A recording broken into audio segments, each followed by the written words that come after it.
What's up, everybody? It's your boy D from DNC Digital, and I'm back with Mission Pro Wrestling to talk about Tournament Out of Hell going down November 6th in just 2 short weeks. I think it's just in 2 weeks. They're going to start the tournament to crown their first Mission Pro Wrestling champion. And so here we are. I'm going to be talking to Vanity today, and there she is. What's going on, Vanity? Let's bring her in.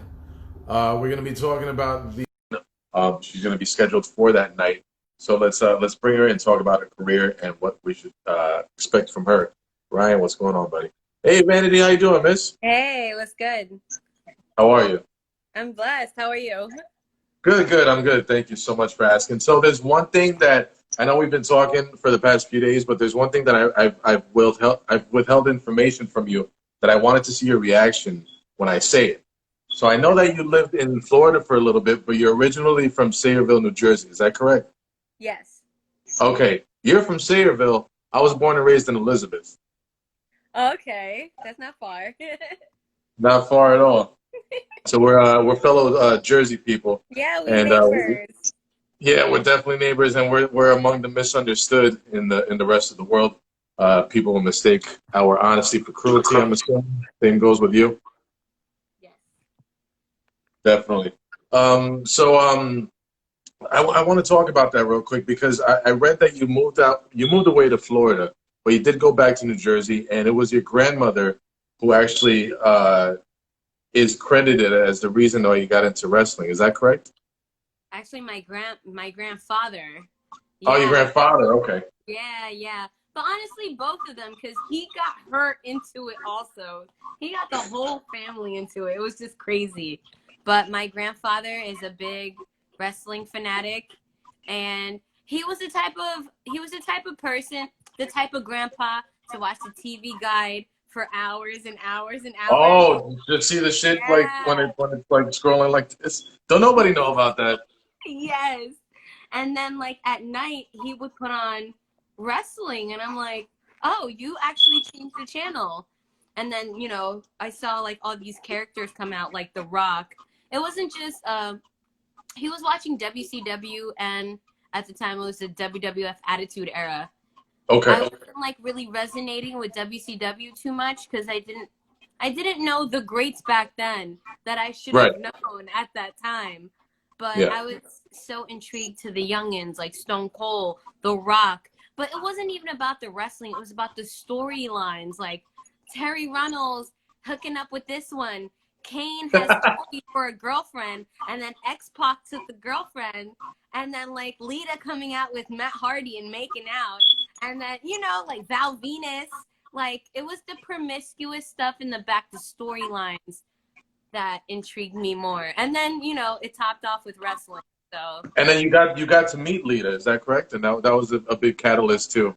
oh yeah, I got to meet her out of nowhere. I think every wrestler has a period in time where, the wrestling dies down for a little bit, even though they still love it. They just don't watch it as much. Well, that's what happened to me after she retired, and then I moved back to Jersey, and then my love for wrestling just like spiked up again. And she was at a school that I went to, and they're like, "Oh, we're having Lita sign here," and I was like, "Okay, let me just go and pop in." I got her book Let on me say what's up. I got her book on Amazon for like $2, but I wanted it so badly. Her Right. biography.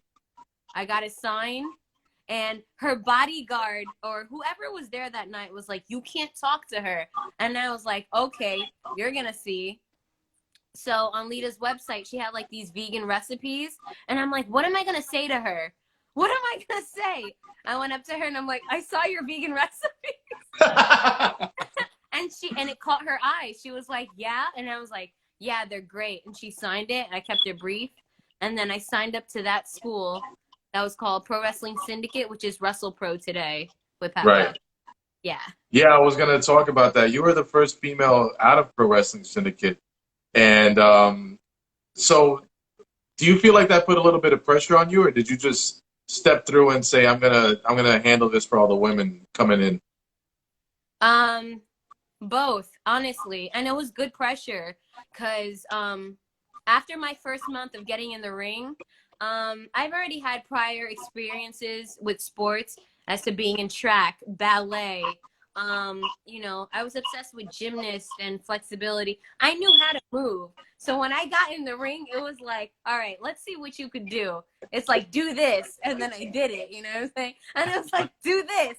And I did it. And they're like, okay, we could tweak, do it this way. And, you know, I would replicate what these people would do. And they're like, okay, go home, study Ric Flair, Macho Man, study this person, study lucha libre, study the Mexican wrestling, Japanese. And I would come back like hungrier and hungrier and knowing more knowledge. And once I got in the ring, it was starting to get more fluid and fluid. And so, yeah, you know, you talk about the lucha libre, you talk about going back and watching, you know, Flair and Steamboat and, you know, all these greats, Macho Man. One thing that I had to tell my girlfriend when we met, I'm like, look, I have a problem. I am obsessed with pro wrestling. I am a historian, and I got the network playing like all day. So one thing that's cool about the network is that you go back and you see things that you saw as a kid. And one thing that I noticed, you know, when I was a kid, I watched the Macho Man and Hogan and Warrior, and it was all good. And but you go back and you're like, man, I'm envisioning the story that they're telling now in the ring, and you're understanding why things are being done and the pacing and everything. Was that something that you totally noticed the first time when they told you to study all these great people in the past? no, I mean, anything they put, I just tried to absorb on, but I didn't, like, I was a freebird. I didn't know anything about wrestling except for its action and the storylines, but it goes by how you break it down, like what kind of character you want to be, you know, breaking down your character. What do you see? How is Ric Flair doing this? How is Macho Man doing this? How are the valet? I was a valet also. Like, how are the valets doing this? And I'm like, okay, these are great. And how can I use that for myself? You know what I'm saying, like, how can I use their tactics? Even the cameramen and the cameras, like, yo, get my good side. I've been talking on the ring. Get my good side. Get my opponent's good side too, because we're making history, guys. You know what I'm saying? Exactly. Yeah. One thing I did want to talk about, you know, when you say that you were a ballet, was there a different thing that you had to learn with that? Like, what was it that went into learning how to be a good ballet? Learning to be a good valet is paying attention every minute of the match. Like, if your dude is in a match, pay attention. Pay attention to your surroundings with the fans too. People be trying to grab you behind your back. Like, it be serious out there, guys. Understand? It be serious. Don't just think it's like showtime. Everybody be trying to grab for you. The hype is just so real that literally living in the lights, camera, action. You know what I'm saying? You got to be aware of your surroundings, cameraman, what's going on in the match, the ref. The hype is real, but yeah, that's it. It's simple as that. Getting the moment. I know you were you just mentioned that you were trained by Pat Buck, who was a I believe he's still a road agent with WWE. Is that correct? Yes, he is. So how instrumental was he with your growing in the professional wrestling industry? He taught me since day one, literally from scratch. And after I met Lita, he was to me, he was the #1 trainer for Pro Wrestling Syndicate. And I know that Danny Moss is there right now, Matthews, other trainer. But he was the #1 person that taught me do anything, lucha libre, like roles, everything in the ring. But then to put a character to me, he gave me a lot of influential people like Sherry Martel, Yeah. Sherry, a lot of people from OPW, a lot of greats. And I was like, all right, you know, there is classical wrestling, and then there's new age wrestling that what we have now, you know, like Candice LeRae, Thunder Rosa, like, you know. So I'm like, how can I interpret both? I want a mix of both. I want to be a loudmouth person, but also use my acrobatic. And he was just very supportive. Very supportive. As far as being a valet, who do you think between the two pioneers, between Sensational Sherry and Miss Elizabeth. Do you have a favorite between those two? Oh God, my answer will probably be like what, but I I would have to say Tori. The person that Oh, got really? me, yeah, was Tori. When she turned on Kane, like when I was like, oh girl, he's coming for you. Listen, guys, I used to watch America's Most Wanted after WWF Attitude Era. So I was like, Kane's gonna come for you, girl. You went to X Pac, you went to Generation X. I hate you. I hate you. But like I was like, wow, she did it so well. Like, and then when Lita came out with Jeff and Matt Yeah, and yeah. with Edge, come on, guys, don't lie. When she went to That was pretty heavy stuff with the yeah, Edge storyline. So you put out a tweet a few weeks ago, because Pro Wrestling Illustrated released their top 100 female wrestlers, and it was such a gracious tweet because you said, "I support you guys whether or not you were on the list or not, and still love you guys. So let's let us get better." So, do you feel like any validation from a publication like that can, or maybe lack thereof, can maybe hinder somebody's confidence if they don't get on that list? I think it depends how you take it. But, you know, just be proud of the girls that already made it. I feel honored to be even in the ring with some of these girls. You know what I'm saying? Like, kudos to you women, but there's no time to tear people down, especially during COVID, especially Yeah. during these. But I feel blessed to just be in the ring with these people, you know, like, salute to you guys. You know, I hope to be on this one too, but I feel like I'm already on the list just from being in the ring with these greats. Like, dang, girls, we're doing it. We're already doing it. That's it. Do you feel like maybe that's part of the noise that they shouldn't listen to? Or do you feel like they should be keeping up with that kind of stuff? You know what? I don't pay attention to the noise or not the noise. I just go by how my heart feels. Like, Okay. yeah, like I'm just neutral, but it's a good neutral. I just keep it positive.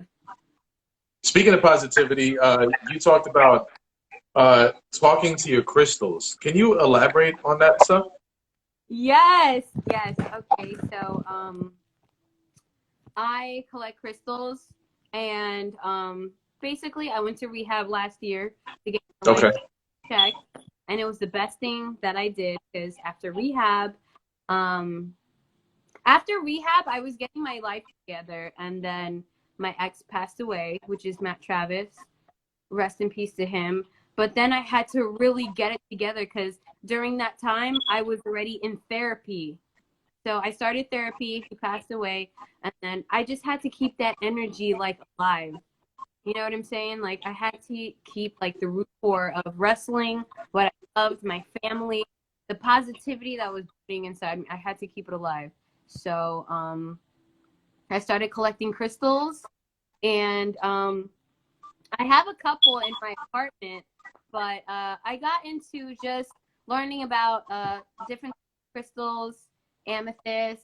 There's different types of crystals out there, and incense, and you know, just good vibrations of the world, like listening to Incubus again, and good bands, and being being in Zen. Yeah. That's really cool, and that's really admirable because I feel like his passing during all the therapy can easily just set somebody way back. Yes. Um, was it something that somebody brought up to you, or was it something you discovered yourself as far as the crystals go? Yo, good questions. Yo, he's coming at me. Okay. I So this is what I do. I'm an interviewer. I feel like I should always bring the heat. yes. So after rehab, they would always say, if you're not into Jesus or God, like find your higher being. And I'm like, what's this other higher being they talking about? So then Besides Jesus. yeah, like I understand there's pharaohs, other goddesses, blah blah blah, ancient Roman mythology. all that stuff. And then I started like really digging deep into this. And my sister was doing like tarot cards. And I was like, okay, cool, but weird, but cool. And then I started like, you know, buying my own and shuffling myself, finding out who I am, or trying to find out who I am. And basically my past life with Matthew, my ex. Okay. I'm like, oh my God, like, yo, all these weird stuff. Yo, I just thought I was crazy. Let's just say that, guys. All right. You know, aren't we all just a little bit too? I mean, plus we're both from Jersey too, so we're wired a bit differently. You know how I felt? You know those people that talk to trees and your friends are like, don't talk to that person, they're crazy, and you're like, I don't think they're crazy, but I wonder what's up. Like what are they saying, you know? I felt like that. So, I know I came from positivity and like, you know, good vibrations. So I started studying myself, started finding out like there's aliens out there. And then Sue Young hit me up. Sue Young hit me up and she was like, girl, like whatever you're learning is so cool. I'm on the same wavelength as you. Like I was like, oh, I thought I was crazy. And she's like, no, like I get you. We're here. So I remember I had a stage in my life where I was going to therapy with my priest, and you know, when you talk about positivity and spreading love, and how Sue Young called you to tell you that you actually brought that out in her, do you feel like you can change the world one person at a time? Because that's a conversation that I had with my priest, that he's like, if you spread love and you spread positivity, somebody's going to see you and they're going to be like, well, that guy looks happy, maybe I should try that. So if they start living their life like that, you already changed the world, because there's one more person that is trying to spread love and positivity. What do you feel about that? I feel, you know what? I would say yes, like 50-50, but it depends. It's not that people see you as a positive person and they want to reach out. It's you being a positive person and reaching out. When someone is putting that post out there saying, hey, they need help, that doesn't mean always reaching out to the person that needs, like, oh, I need a hand. But reach out to those people that like, oh, okay. Yo, you cool? You said that you're fine, but are you really cool? You sure? I'm just going to ask you one more time. You good? Okay. You good? I'm going to give you an ice cream cone because I know it's not random, but it's going to put a pot, you know, like. But I had to explain to my girlfriend what "you good" means in New Jersey language. I was like, "You good" means like 13 different things. Yes. Because you can bump into somebody and they'd be like, "Oh, my bad." I'm like, "Nah, you good." Or like you check on somebody and they're like, "Hey, you good?" Like it's "you good" is like you can say that for 15 different conversations. Yo, "you good" is like the yeah. Because you know, I haven't heard that in like 15 years. The year is just New York, but it's New Jersey thing. But "you good" is all Jersey. All right, you good? It's all Jersey. Hey, now that we're still on the topic with Jersey, can you tell me about any crazy nights you ever had at Club Abyss or Club Exit? No, I never went to Club Abyss. You never went there? No, but I lived right behind Club Abyss in South Amboy. Yes, guys. You lived right behind Club Abyss? Yes, I did. Right behind Club Abyss. And what Club Deco? I passed your house many, many times. Club Deco was like across the street. Yeah. Oh, no, Club Deco. That's right. Yeah. We used to go to Sandbar a lot too. I don't know if you ever heard of Sandbar. No, I haven't. Sandbar was a nice place. Very nice place. No, didn't Club Abyss get shut down because like somebody died? It's Club something else. I had to ask my brother. I was like, "Hey, is Club Abyss still open?" And he's like, "Nah, it's something else." And I think it's Pure. Oh, I thought somebody died. Okay, never mind. We ain't gonna do it. Anyway. No, it's all right. We're gonna keep it positive. We're gonna keep it moving. Hey, so I saw you had a cool post with a picture with Jazz, and I've gotten to know Jazz like the past few months. Hey, Monica, what's going on? Hi, Monica. I love Monica. Monica's such good people. So I've gotten to know Jazz the past few months, and she's just such a cool person. And it's still crazy to me that I can just text her and say, "What's up? How's the family?" And I told her, like, when I was 16, I met her at an autograph session, and I was like, I never knew that when I was 16 at an autograph session, we'd come to be, you know, somewhat friends at this time. Can you and you know, so she recently retired from in-ring competition. So can you tell me what kind of impact Jazz had on women's wrestling? What? She was all the impact. She okay. Listen, for a woman to shake it up from I'm only asking. I'm sorry to interrupt. I'm only asking that as a formality because some people do not know yeah, about no, Jazz. you see me waving myself. Jazz brought the heat. Like, you understand me? I'm a type of girl that watched Sunday Night Heat too, but Jazz literally brought the heat back then because, you know, I respected Lita, respected Trish. I loved Molly Holly, but for a girl to come, it's like how much more attitude and so much vigorance and wrestling, real wrestling technical moves that Jazz brought to the ring. Like, she was in your face. She was what I wanted to be. Like, I wanted to be Jazz.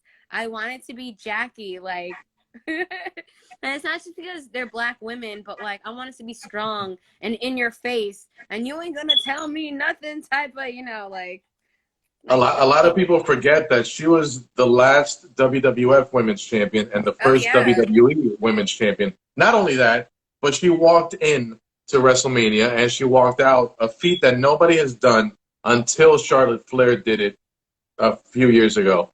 Yeah. But not only that, she, you know, as much respect as we talk about giving Lita and Trish Stratus, she beat both of them in a triple threat match at WrestleMania to Yes. retain the championship. Right. Yeah. I met her last year actually, and I was just like, oh my God, this is Jazz. I was nervous. I was like, okay, keep her cool, keep her cool. I went up to her, paid some respect, and she was like, girl, come over here. I know who you are, Miss Vanity Wrestle. And I was like, you know, like, bow down, literally bow down. But she is such a she is so like she took my breath away, literally. And she's still muscular. She looks great. Her She energy. looks great. She looks amazing. Wow. I do graphic design on the side. So as a thank you, sometimes if I really care for somebody, I make a poster for them. Like I'm gonna make a poster for you and hand you one there at the show that night. I'll give you a copy, and if you'll be nice enough to sign a copy for me to take back home. But I made one when she decided to retire. So I put thank you, Jazz, and I put some cool graphics and stuff. And she's like, thank you so much. It's beautiful. And I'm like, would it be okay if you sign it? And she texts me back. She's like, really? Really, dude? You got to ask? Of course I'm going to sign it. I'm like, okay, I'm sorry. I just, you know, I'm still not used to all this. Yeah. Anybody in the chat, I appreciate you guys watching. Any questions you want to ask Vanity? I got it here for about another 10 minutes, but you guys can ask away, and I will Guys, relay yeah, all your don't be questions. shy, guys. Answer what I mean, like, ask any questions that you need, even about the show. I'll be in Texas in a few weeks. And yeah, keep it coming. Keep it spicy, keep it juicy, keep it Keep it PG. juicy.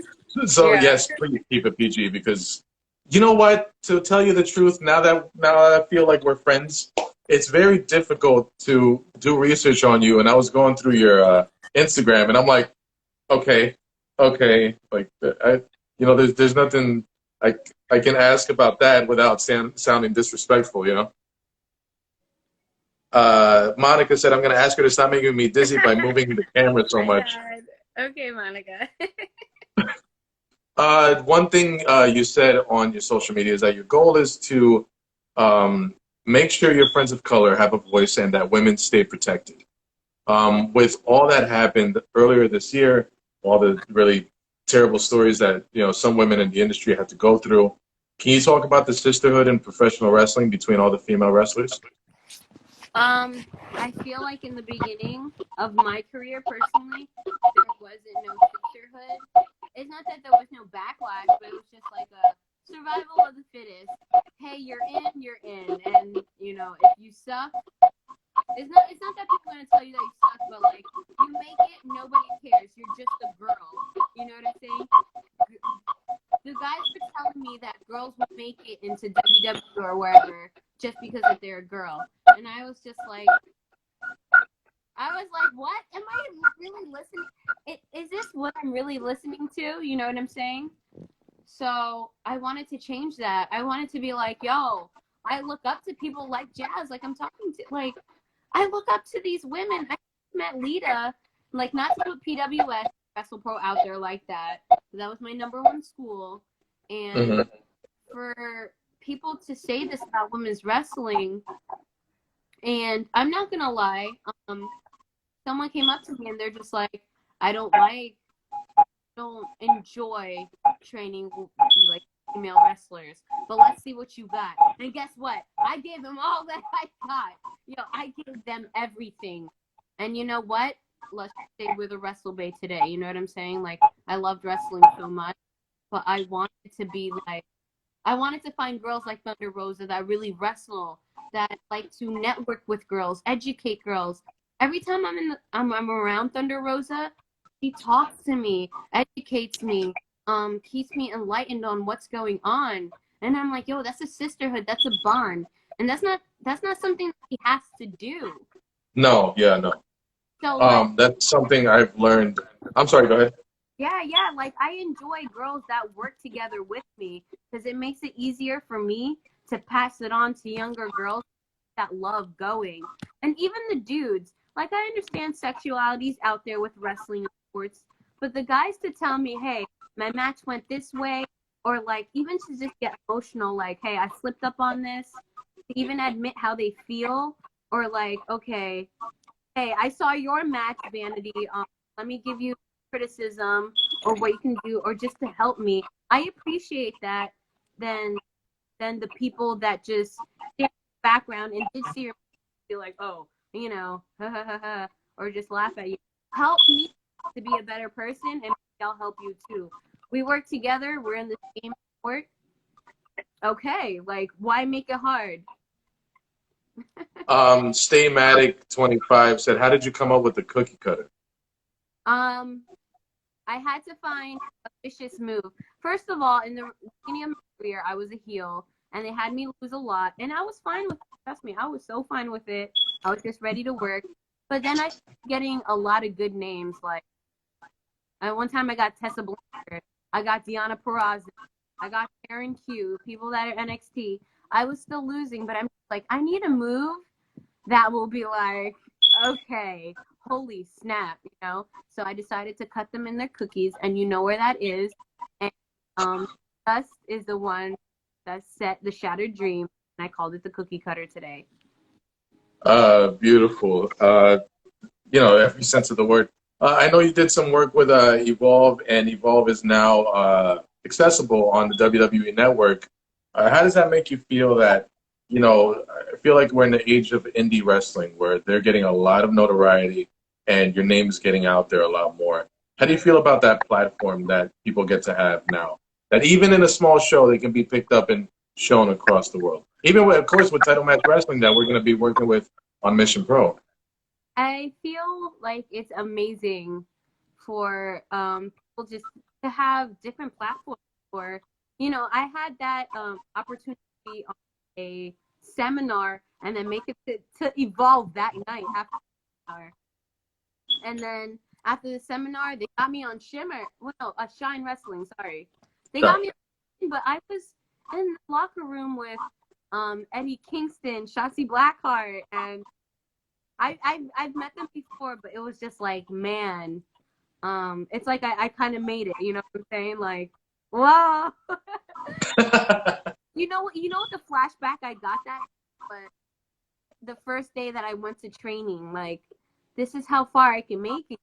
Saying like, whoa. But then, guys, it gets personal. So the next show that I had was Sean, and that was the day that Matthew passed away. But like, we went all out with the show, and then I heard what happened. Then, like, to have the support of everybody there that didn't know me, Adam Cole was there, people from NXT, and after my match, I heard bad news, but to even have strangers there and be like, hey, what happened? They didn't even have to do that. You know what I'm saying? And it was like our wrestling family. We didn't know each other. We were still there for each other, guys. Wrestling is No, all. no, I totally agree because I feel like whenever you meet somebody who's a wrestling fan, you're immediately best friends, and Yeah. because of this common crazy love that you have for this sport, and I think that's a beautiful thing. Like to have you like walk back through the curtain and hear this, and because that's what it is. Like they know not only the pain that you get in the ring, but the pain that you also can feel outside of the ring, because the wives and the children and the husbands they log those miles and they take those bumps with you, and I feel like there's such a family connection between all wrestlers because I trained for about a year and a half, and oh, my brother is in the chat. There he is. Elizabeth, New Jersey is in the building. Good. Hey, she never went to Club Abyss or Club Exit, but she lived behind Abyss. I'm letting my brother know because he wanted me to ask. So I trained for about a year and a half, but those guys still treat me like family. They still, call me brother, and I still say sir to all of my trainers, no matter what. My favorite match: you and Faye Jackson face each other and lap dance. Wow, Yeah, you that was okay? Women's Wrestling Revolution. I know, Leonard. God, you say that all the time. I get it. So I know we don't have a lot of time left, but I do want to touch on Mission Pro Wrestling. This awesome conversation that we just had. What do you feel about Mission Pro Wrestling? What they're doing for women in the present, and what they can do for women in the future? They're setting so much opportunities for newbies, vets to work together, to mix it up, scramble it, and even add guys into the mix. Like, even with customs, they're always spicing it up with Mission Pro Wrestling. Don't sleep on them. Come on now. This is what we need in women and in wrestling in general. So I'm very intrigued. Miss Vanity, where can they find you on social media? Guys, look into Google, put in WrestleBay, just WrestleBay, and you'll find me because I'm the WrestleBay that actually wrestles, not dodging the other ones, but yeah, no, wrestle. Ryan Romano, Ladies Night Out 7 versus Phoebe was a great match. Oh, thank you. Yes. Thank you. I appreciate that comment.